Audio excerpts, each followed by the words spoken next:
So, hello, my name is Robbie Andrews and welcome to a panel discussion on blockchain, or why your fridge can't have a bank account and why that's going to be important in the future. What we want to cover today is a general kind of discussion around where we are at the moment in terms of blockchain and how it's being used transactionally, and where we think the future is going to go. If we do brief introductions, I've been researching blockchain mainly on the virtual currency side of things for a number of years now, and alongside John we've led a number of sort of programs locally and wider educational events for both professional and non-professional entities for learning about blockchain. So, on to John Day. Hi, John Day, accountant by trade and someone who's been interested in the crypto space ever since I read Satoshi's white paper. Quite late to the game. I probably started with learning about it through mining 3 to 4 years ago. Quite early in Jersey terms, but quite late in Bitcoin's been around for 8 years and a bit. So quite late. But off the back of reading that white paper and learning about it, I became more and more fascinated by all things crypto and the blockchain. And to me, it was finding the equivalent of the launch of the internet. It really is, for an accountant, almost the next thing that's been invented since double entry bookkeeping, 600 years old, .com internet. This, to me, is the start of looking at doing things in a very, very different way, considering decentralized solutions to things we've always done in a very centralized or trusted manner to date, and not necessarily for any reason other than that was the de facto way of doing it to make it work. Over the last couple of years, as Rob explained, we've done some community profile raising, explaining this sort of stuff to audiences, and more recently work in a joint venture called Blockcraft that does consulting in Jersey and has built an exchange.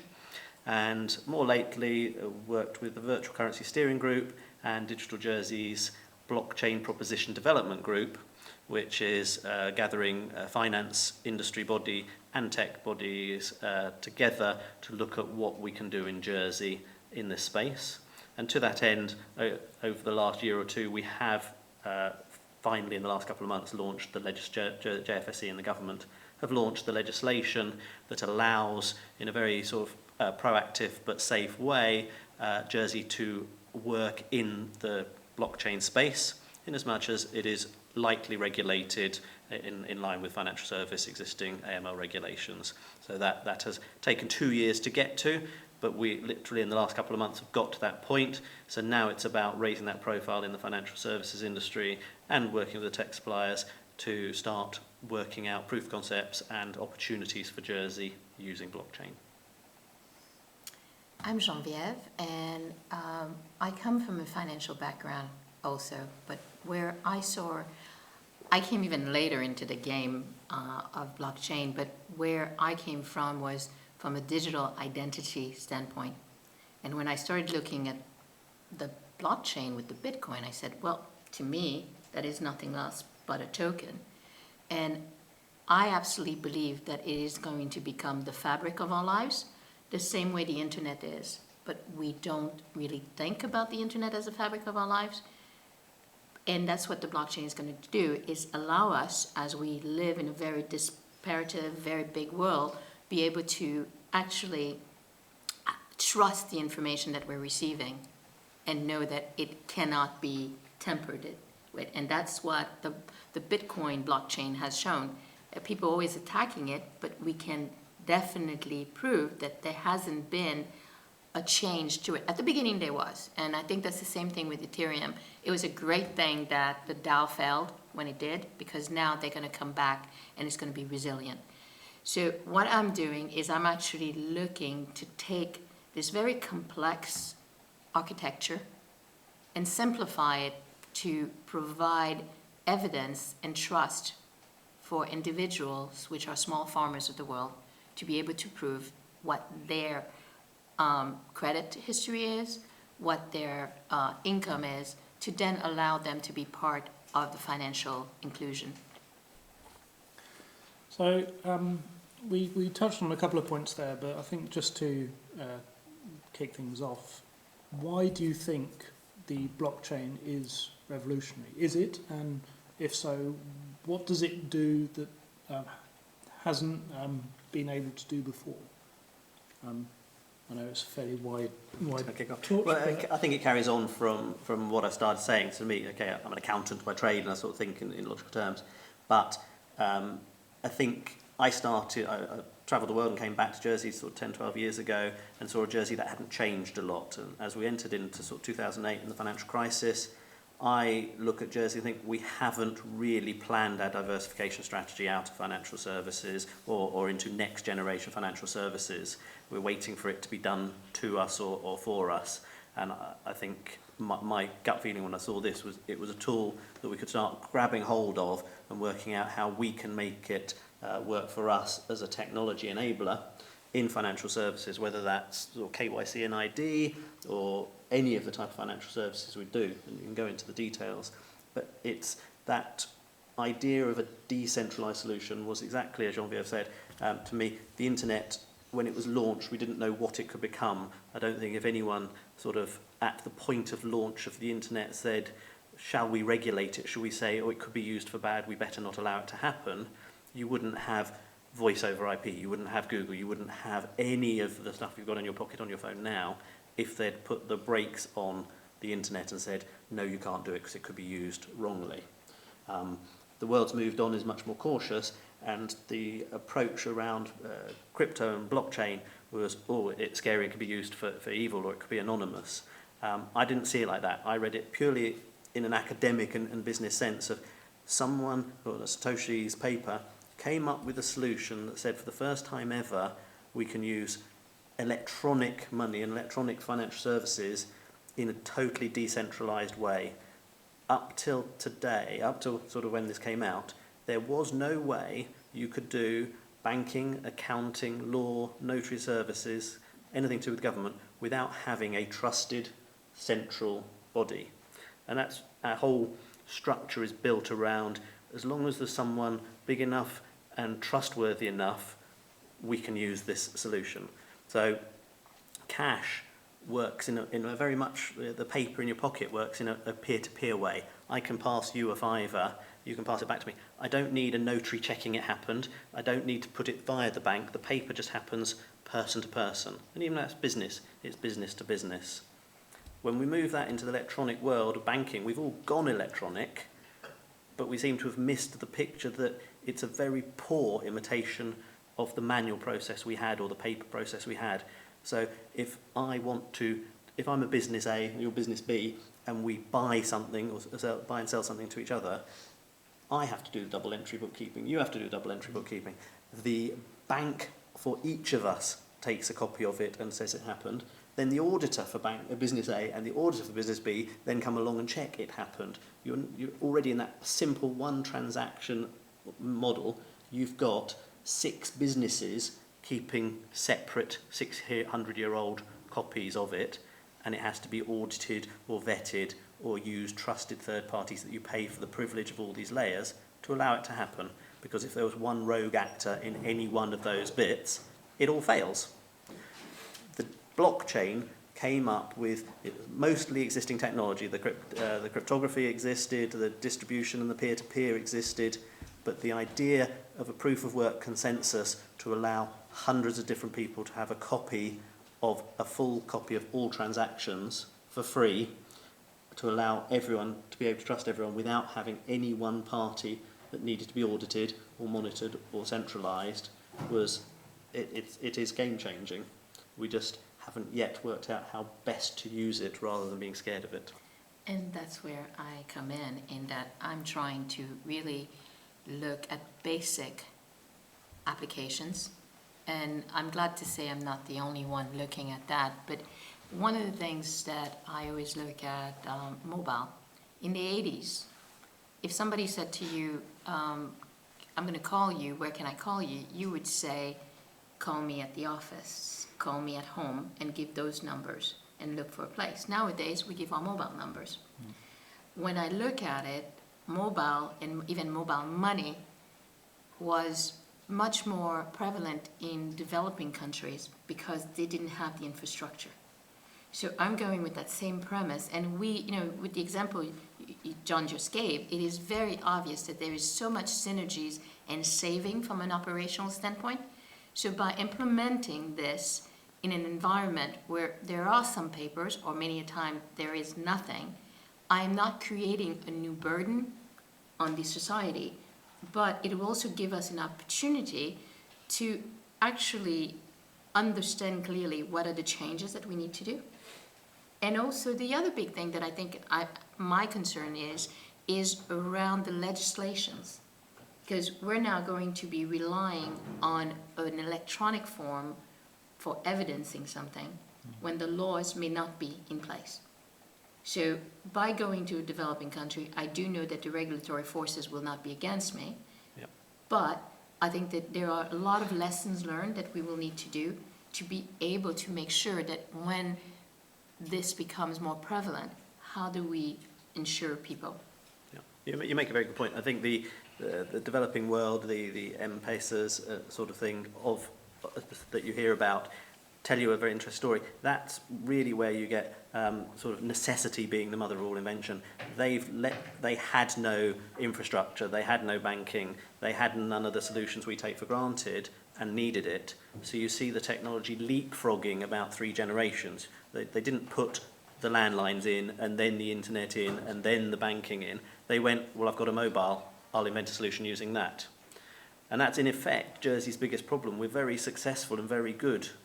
So we don't have the necessity to really question what needs to change and at what pace it needs to change.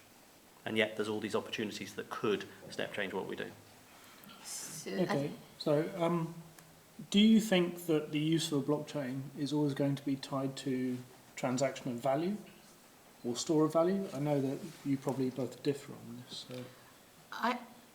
I believe that my concern has been that it's been looked at more from a financial, how is it going to save the bank time and money? Because obviously this accounting... Come in. We'll stop for you if you like. Come on, go in. The accounting piece is very important, but accounting of information is also very important. So the value is not being stored so much in the information, but trusting that information to be able to have an action on it is what's more important. And the way I'm looking at this is really open data. We hear these scary statistics such as in 70 years there's not going to be enough food to feed the world. When we look at Africa and Asia, a lot of these places are where the people are going to be. It's not, the population growth is not going to be in Europe, it's not going to be in America. It's going to be in these countries who need to be able to feed themselves. So what you do get with a system like the blockchain, and what's great about it is you don't need to have big infrastructures. You get the ability to actually start creating store of value and store of data so that you can start understanding what exactly is happening. What are the changes that need to be done? And you're really documenting that information to then shift the mindset. So do you think that there's going to be, in the same way that you've seen the generational leaps in technology in certain developing countries, do you think that the ideal place to be looking at this technology is going to be one that doesn't have anywhere near a digital solution already? It's a very bad paper manual solution of documenting goods, services, transactions. Absolutely. Okay. And that's going to create, because if I can, so what we're looking at is being able to give the farmer the ability to record his harvest, to let the co-op or the organization that is selling for him know ahead of time.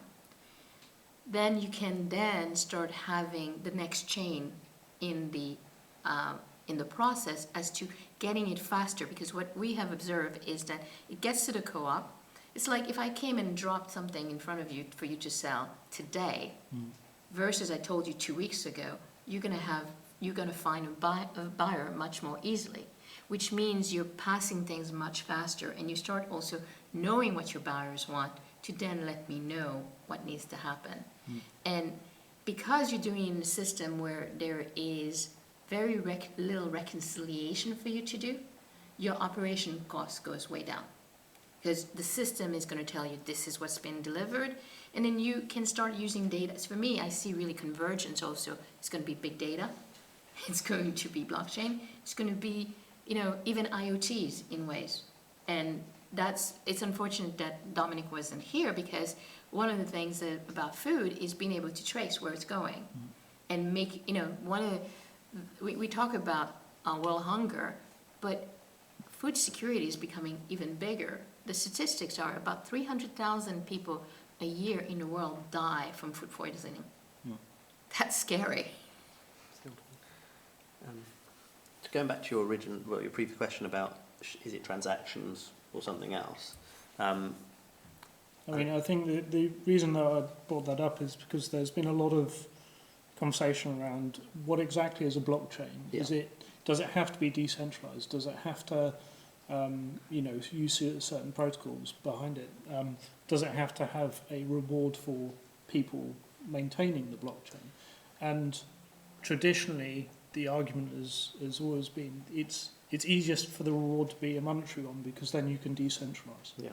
I've been thinking about this a lot recently, because the more mainstream this becomes, the more you read about it in sort of mainstream media rather than in technology journals.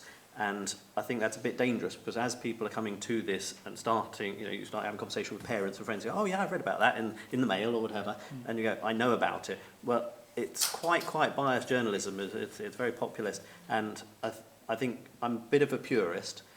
It's not about it must be Bitcoin, but I think there are horses for courses. Bitcoin, the paper that invented it said it was electronic money, and it's only actually very good at doing transactions. It is a distributed ledger that connects to transactions and proves it happened at a point in time. It doesn't store the data, you don't upload data to it. There's lots of things you could do with it, but it was designed to allow that distributed control of electronic money, electronic transactions. It doesn't have to be money, it could be notary, it could be evidence of things happening, but it was transactional. Whereas a lot of, when I say horses for courses, in the last 2 weeks you've had obviously Zcash launch, which tries to improve on Bitcoin. And again, that is trying to do electronic money, but it says you need it faster, easier, and totally anonymous, a zero proof. That's one of the only few in amongst all the altcoins new decent inventions is a proper zero proof methodology. And that does take you, if it's allowed to take off, back to almost an electronic equivalent of small currency notes. Fast, anonymous, no big brother audit trail, it's just allowed to happen. Now, whether I can imagine a world where something like the Zcashes do the sort of low value transactions, the Bitcoin becomes the master ledger for things that are more important, big transactions, proof of things, and that might be side chains or Lightning networks hooking onto it and just occasionally check something into this database. Because it's got an 8-year track record, it's got that momentum that nothing else has. But then you look at something like Ethereum and go, that is designed for smart contracting. And smart contracting is extremely important to Jersey in its own right. So you've got to look at the different technologies. But where the populist bit goes a bit wrong, I think there's been too many articles driven by the sort of the VCs and the banks going, a blockchain's just a database, it's just a distributed database, we'll replicate this and we'll take this bit of it and this bit of it, but not the anonymous bit or not that. And that's where it starts going wrong. To me, a lot of those stories from the banks and from the consulting of what private blockchains look like, I think it's inevitable. I think everything will go blockchain and the banks will still exist and will use blockchain backends and it will be private. But if you believe that that's an alternative to this decentralized solution, you'd be wrong. There might be room for both of them, but one is not an equivalent to the other. You can't pick and mix. The solution was about that genuinely decentralized and not needing a trusted body.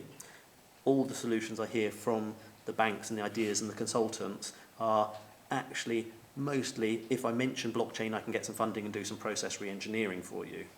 And that's not what it's about. It's about thinking totally differently about how I move from a centralised model to a genuinely decentralised model that doesn't need a lot of the layers of cost and complexity that we currently use. Okay. We've touched upon different industries that we think will start embracing blockchain, and you stated that a lot of them are just generally improving process. Do you think that there's going to be a fairly big change in certain areas where it offers something that didn't exist before, just in the same way that being able to transact online is, say, Actually- for ID or land registry and things that, okay, in Jersey, we would inherently trust the government to store that information. In other parts of the world, maybe you don't trust it at all, or you're looking at ways of being able to future-proof that system. So, actually, last night I had a very interesting phone call with an NGO who is actually looking to use the blockchain to distribute services and money, anything from services to actual cash to individuals on the ground. And they are looking at how to use the blockchain to do so.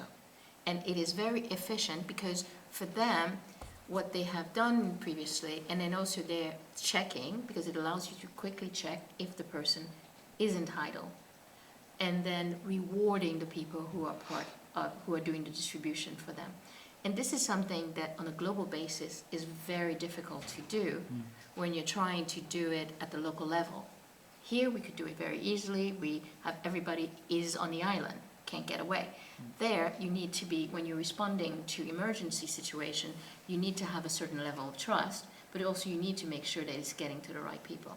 So I think that there's a lot of very interesting applications that are coming out of the use, which is not value-based in terms of currency, but at the end have a financial outcome.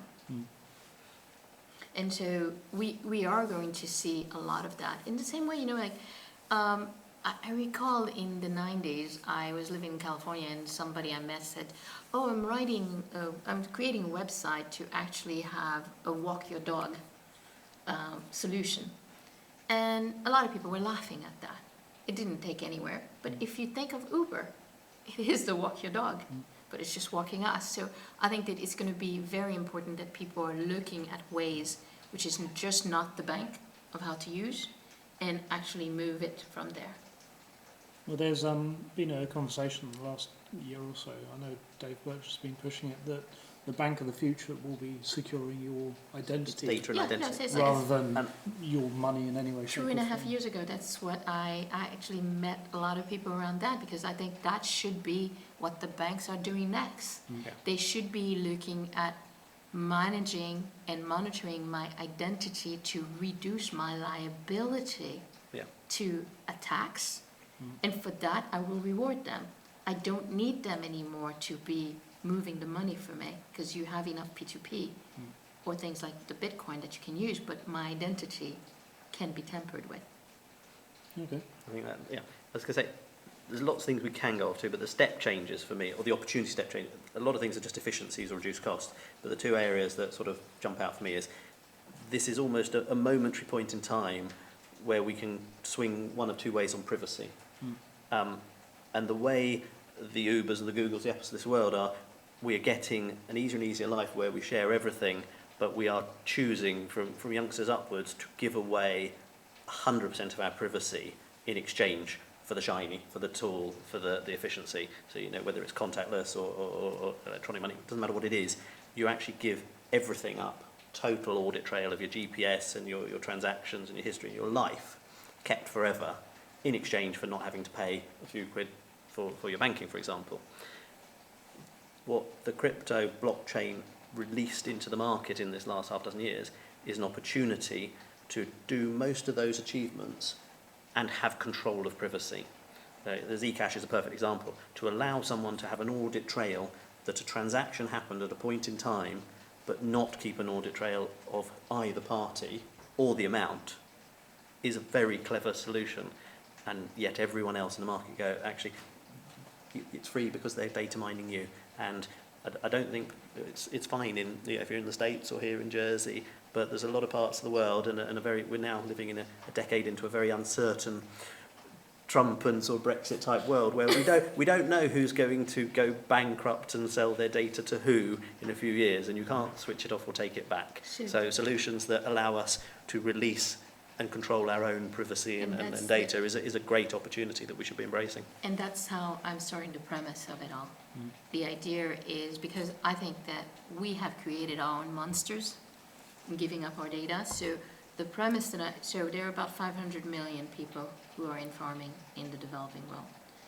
So the idea is to provide them with a digital identity. I'm not sure exactly what the answer is. It's working between, and the two things have to somewhat be separate, because if you mix them up, then you have the opportunity for data leakage to happen. But I want them to be able to create their own data and release it based on receiving services. So if I'm looking at people who are providing sort of sensors, if you don't use their sensor, they don't get your data. They get only the data for those who are using them, and if you stop using them, they stop getting your data also, because we do know those are things that are necessary. That doesn't mean that they get how much you got paid or how much you paid for something, but they get the yield.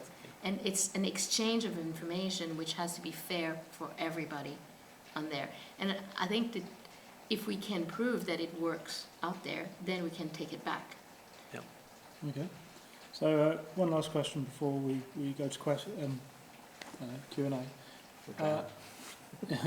In 10 years' time, how do you think blockchain is being used, or is it being used in any way, shape, or form? What do you see as the actual end results of that, if it is still around as a technology? Sort of blockchain in general, yeah. Unfortunately, I'm a little bit cynical. I think blockchain. I think the world will roll out. With my cynical view, there will be ubiquitous blockchains everywhere.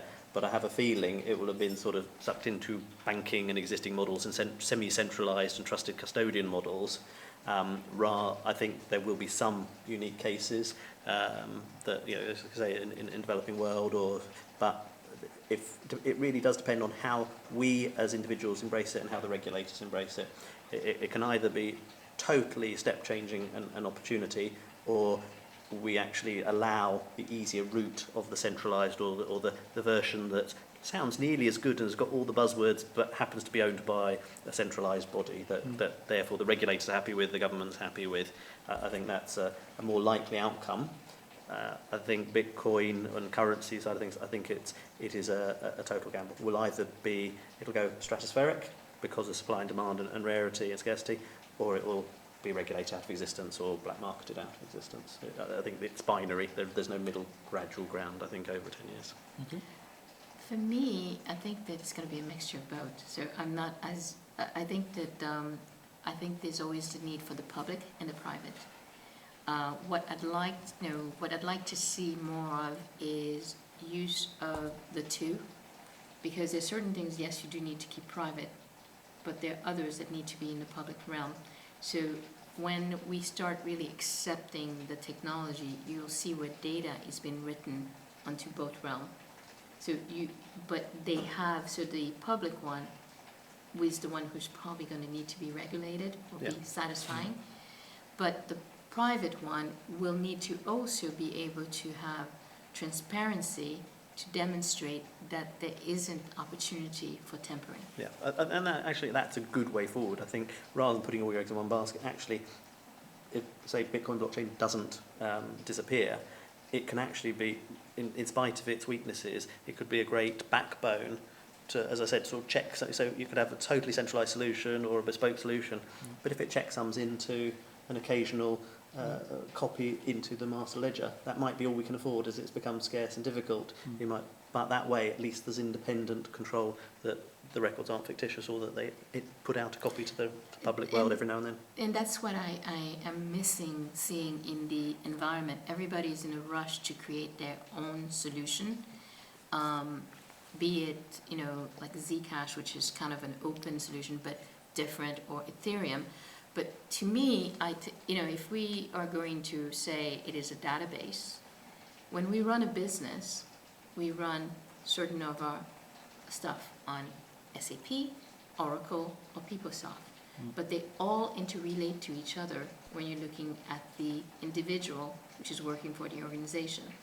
So that's how I'd like to see the approach being taken, and that's where I think there is room for improvement. And that's really how we're then going to see. You shouldn't care what's underneath. It should just work, and you can trust it.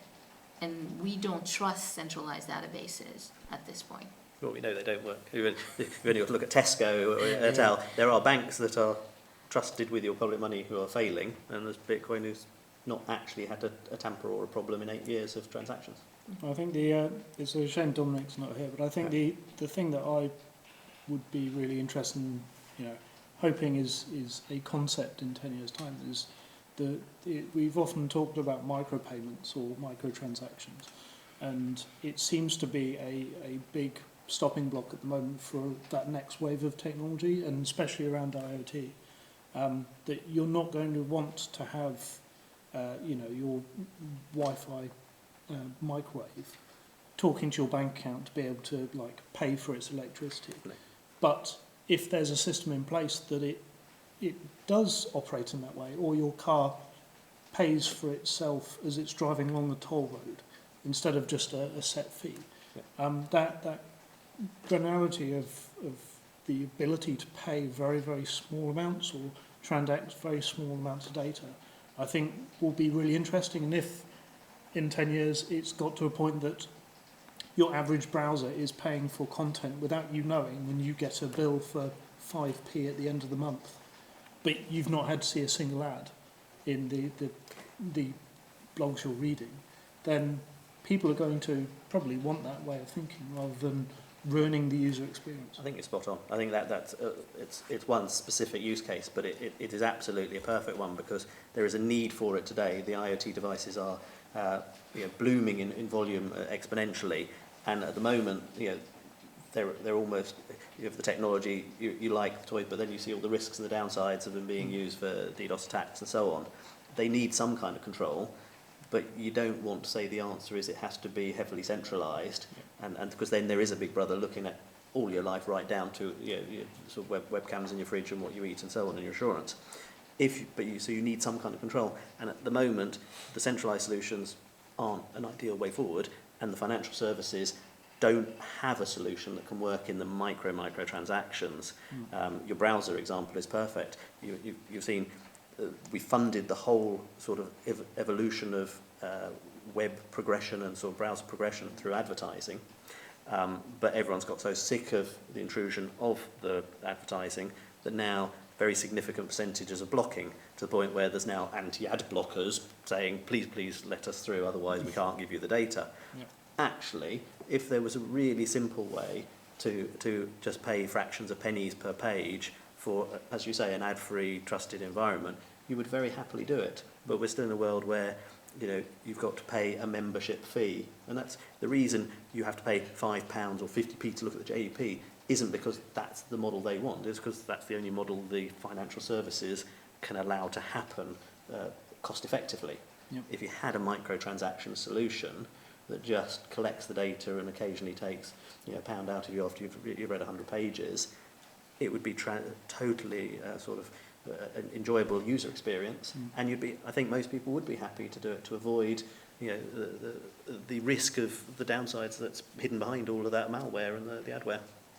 No, it's interesting you brought the Dominic's, the IOTA. I think that there's two things that I like that they're doing. One is definitely the microtransaction, but they're also driving it from what I haven't seen in many other blockchain, which is the identity of the token, so the tokenization. And the second thing that they're looking to do, which is very interesting, is creating standards. Not so much standards in the blockchain, but standard in the IoT world, in devices being able to communicate to one another. So same devices can communicate to one another, or they communicate to a centralized location. Mm. With this, you would allow for devices to be able to say hi to each other in passing and provide and share information, but in a secured way. And that, I think, is probably the next wave in terms of the blockchain. Okay, thank you. So we'll open up the floor to questions. Rob? Given that we've had various blockchains have been created and invented over the past 8 years, and all blockchains are by definition based on some form of cryptographic proof. Now, one of the first things that most software developers get taught is do not try to invent cryptography, because it's incredibly hard. It requires a massive amount of skill and peer review and what have you. And yet, at the same time, what we're seeing in the blockchain space is businesses literally inventing new blockchain implementations overnight, with what, to me, at the very least, appears to be a very cavalier attitude. The classic example of what happens when this goes wrong is personified in the DAO, where they had basically spun something up, believed their own hype, and hadn't actually tested it properly, and it resulted in a massive failure. So I suppose my question to the panel is this: do you think that actually there is a risk at the moment that the hype of blockchain is causing a failure to apply the level of rigorosity to development of something that is actually key, given that trust is at the heart of it? I think that's always going to be a problem with any technology. You're seeing that with people wanting to build, a banking infrastructure with the newest shiny stack. And when it goes wrong, just like John mentioned with Tesco's implementation, you're going to have that problem anyway. That's a software problem. I don't think that's a blockchain specific problem. But I completely agree with you that if people are looking at something needs to be very secure, and then they're sort of running through that part of the project because they want to get to the next round of funding, then whatever you're building is going to fail. Like that, the reason it's taken, 8 or so years as a proof of concept with Bitcoin to get to the point that people are saying, that's quite nice, can we do it from day one today? So, well, you might get to that 8-year point slightly faster, but you still need that amount of R&D behind it, and it's not going to take months. It will take years. The R&D point, I was going to say the quick answer is yes, you're spot on. I think there's, because it was open source, because it's sort of popular, everyone's having a go, finding it easy to roll their own, clone it, launch it. That creates many, many pump and dump schemes, failed sort of cryptography and so on. And all of that is actually damaging to crypto and the underlying message, which, as I say, I think it's a bit like a dot-com boom. The internet was good. That doesn't mean every internet company that launched on the back of it and got VC backing because they mentioned internet was a good idea. Exactly same in this space. There's a lot of bad ideas. There's a lot of red herrings. But we mustn't lose the underlying importance of what came about and the opportunities that come in it. One of the most interesting ones I found along the line was that rigor around R&D. Rigor is very difficult. They created almost a new paradigm. So you're creating a decentralized solution, and by definition it's a consortium of open source decentralized developers. They're not corporate, they're not centralized, they have no funding, and their stock market price is the price of what they've invented. So they actually hoist by their own petard if anything goes wrong. They launch something wrong, they lose their funding, they haven't got any money to do the R&D or the rigor to improve it. And that's one of there's lots of learnings from Bitcoin not being ideal in a lot of ways for what it's trying to do. But one of the absolute things you see is one of its biggest weaknesses is the internal arguments around the core developers all thinking they want to do different things because they can, because it is a consensus, and so everyone can disagree with each other. But it's a very public disagreement. No corporate centralised solution would ever allow that level of open disagreement to be out in the market because it would be very disruptive to what you're trying to say in a good way. And if you look at something like Zcash, for better or worse, whether it's a great idea to go totally anonymous, what they did learn is very similar. So they've copied Bitcoin, it's 21 million, there's a lot of similarities, but they did a slow release of coins, still proof of work, but 20% of the coins for the first 4 years go back to the core developers. So they've tried to prove it's not a pump and dump scheme where they grab them all, mine them and run. They get them gradually drip fed to them, but they have set out a proper plan of what their roadmap looks like, and they've arranged for a mechanism to fund that roadmap. So at least you've got a plan for that rigour of the core developer staying around and having the funding to carry on improving and testing. And by having that funding and that roadmap, you take away some of your issues, which I think it was early adopters. They're just giving it a go and launching, and they've got a success on their hands, but there wasn't any of that rigour or roadmap. I think that for me, where I'm coming from is more the technology is great, but we need to look at the business processes that we're trying to solve for with that. And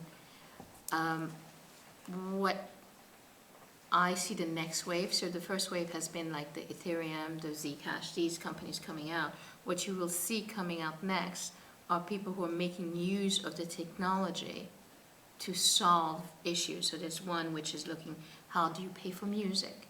Which is kind of looking at this concept of how do you pay for web pages. And I think that's what's going to secure also which one of the protocol comes in. And you're right, I actually don't think that everybody can do crypto. You need to be almost at the genius level to be there. But there is going to be this flux until we find the right one. Because I think if we were to look at databases, when SAP and Oracle were coming out about 20 years ago, everybody was rushing to create something. And whatever is going to remain is going to have to be solid state or it's going to fail. Okay, any other questions? Comment as well, and a question, or probably just a comment. Don Tapscott's blockchain book is really good to read and come across it. He's always been very good at predicting where things are going, where on social media. And you mentioned Uber, and one of the things he mentions in there is when you extrapolate blockchain, maybe treat it as a layer on the internet, because it's distributed the same Yeah. as it already is. And you're dealing with people or things being able to exchange value with one another at these microtransaction levels. You're decentralising absolutely everything. So Uber is often held up in digital transformation terms, and you see it on everywhere. Uber and Airbnb turns up on every PowerPoint. And that's aren't they great? They disrupted this industry, but they're still a decentralisation. And we're looking now at blockchain disrupting them sort of only a few years after they're the major disruptors, so we're seeing that rapid development of technology. And do you think we'll get to a standard of trust across the internet that's on that layer, the same as we've already got to the internet, because the internet's a fairly standardised set of protocols, isn't it? Do you think we're going to get that built in effectively as a layer on top? I mean, I think, so Uber's endgame is to not have drivers. It's, that's their means to the next level. And so I think if you've got a way of trusting something purely programmatically, and it's a machine that will drive you somewhere and transactions done that way, that's going to be great from their point of view. But I think because of the way the internet has been born out of various stages of growth and geographically, trust is a really hard problem to solve between two endpoints on the internet with no previous experience with each other. And something like a blockchain does come close to solving that problem, but it relies on the value that the entire network has. So if you've got a blockchain, but it's just between the three of us, then I still have to trust two of you. If it's between, several million people, the whole argument for the Bitcoin blockchain originally was that it's almost 100% unlikely that everyone else is going to gang up against you to fraud that transaction. And I think when you're applying that idea of it's not that a trust layer will exist, it's almost that the internet will become trustless by default. You won't have to query whether I trust that entity or not, it will either happen or it won't happen, based on the parameters. And I think that that's a really interesting approach. How it's going to get there. So that's that 10 years in advance question, I think.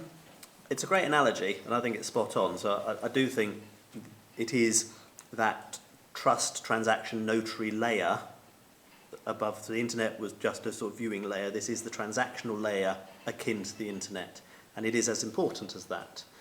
Your question about will it become as ubiquitous and will it get rolled out is a much more challenging one, because the internet kind of cheated. But it tried to. The internet came. If you think about why we have the internet, it was a research project to achieve the same thing, about that decentralised, so that if any of the backbones went down, the message would still get there, whether it was a web page or an email. It was about that. In time of war, can the messages get broken up? And if a couple of nodes are still working, it might be slow, but it'll still work. And this is very akin to that. We're sort of saying, if we take away the centralised and go decentralised, will this always be up and running? Is it almost autonomous? And that is the aim.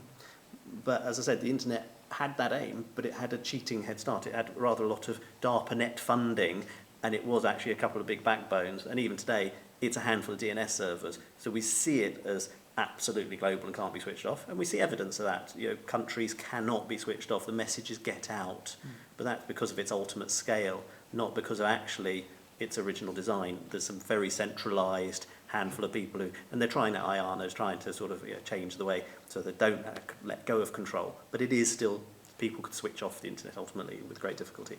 Here, we've come so far and so late to the game, it's that same aim, but to actually, without that centralisation or that funding or that government backing, to actually achieve the same in this day and age is going to be exponentially more difficult, but as important, I think. And I do see it working. You see, like Open Bazaar is a good example of trying to be an eBay competitor. It came about because it wants to say, well, you shouldn't have to pay 10% to a central body just to pay to selling things secondhand to each other. But actually what it's released is another layer of internet decentralisation. Anyone can create a decentralised solution on their own computer, and no one can switch it off and no one can know where it is. I think there's going to be much more of that, and as it takes off, yes, every node, every crypto node and every sort of Open Bazaar thing, every node of the computers will become autonomous and not be able to switch off ultimately. So it's inevitable. What it will look like and how successful it will be, or how smooth it will be, I don't know. My viewpoint is that we talk about the Bitcoin 8 years, but we've had 25 years of identity management to crypto, and it's the same technology. I think that what we probably need to do is to get those guys who are the experts in cryptography on that side to actually come over and look at how to deploy the solution.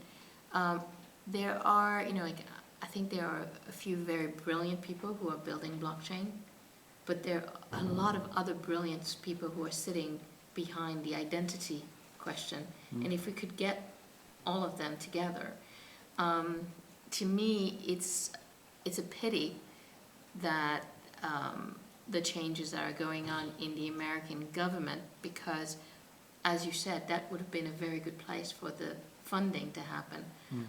We may be surprised, and Donald Trump will get somebody who actually gets it and tries to move it further. Because one of the great thing about the U.S., I've always thought, is that they embrace the change and try to build on it. And if we can get that happening, that's where the money is. They do, but there's interesting parallel. You talk about crypto. A lot of this technology is based on crypto, and there are a handful of experts, as you say.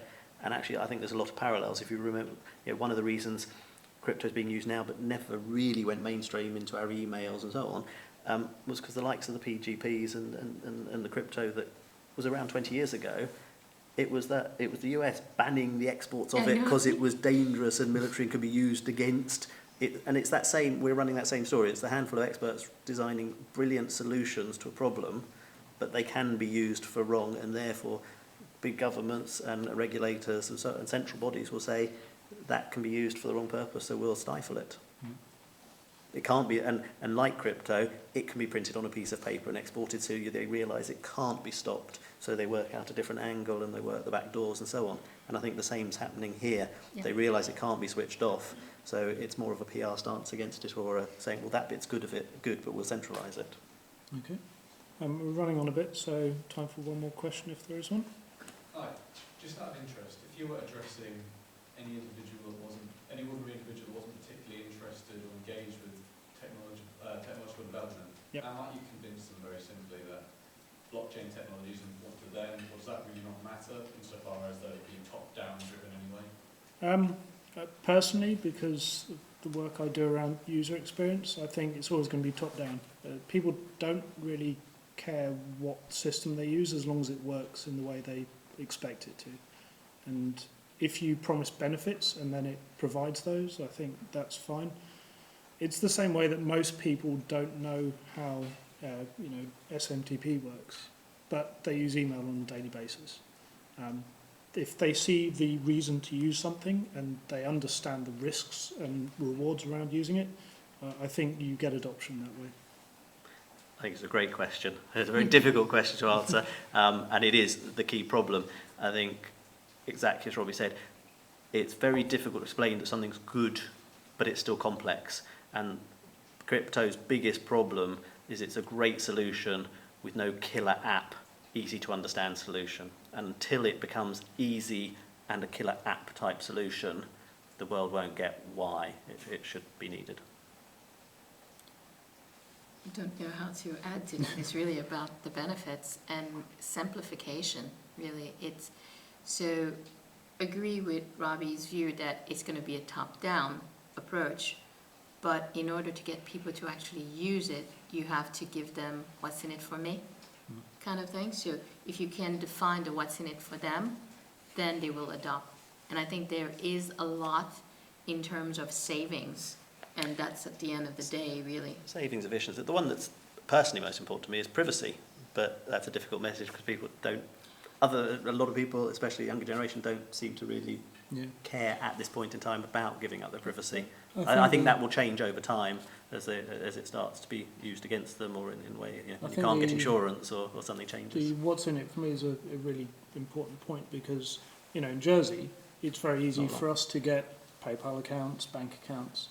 If you're in countries where suddenly you can't access PayPal, or there's no chance that you're going to get a bank account, being able to access an app on your phone, or send an SMS and be able to transact that way, it's a lot easier to sell the idea to those people. That is a good example, isn't it? So we have difficulty still today, 10, 20 years on, of having Apple stuff and Google stuff and iTunes accounts in Jersey because of a postcode.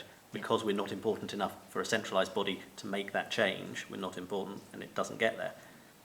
Any of the crypto is global by definition. No one's stopping me using a Bitcoin node in Jersey. I can do as much or as little of it as I want, because it is a generic solution. It is not a centralised solution or a country-specific, or it doesn't have an agenda. Yeah. Okay. Well, we'll leave it there. Thank you for listening. Thank you. Hopefully it's been informative. If you want to find out any more information, you can follow us on Twitter. I'll get the TechFair account to tweet out our links. Thank you. Thank you. Thank you.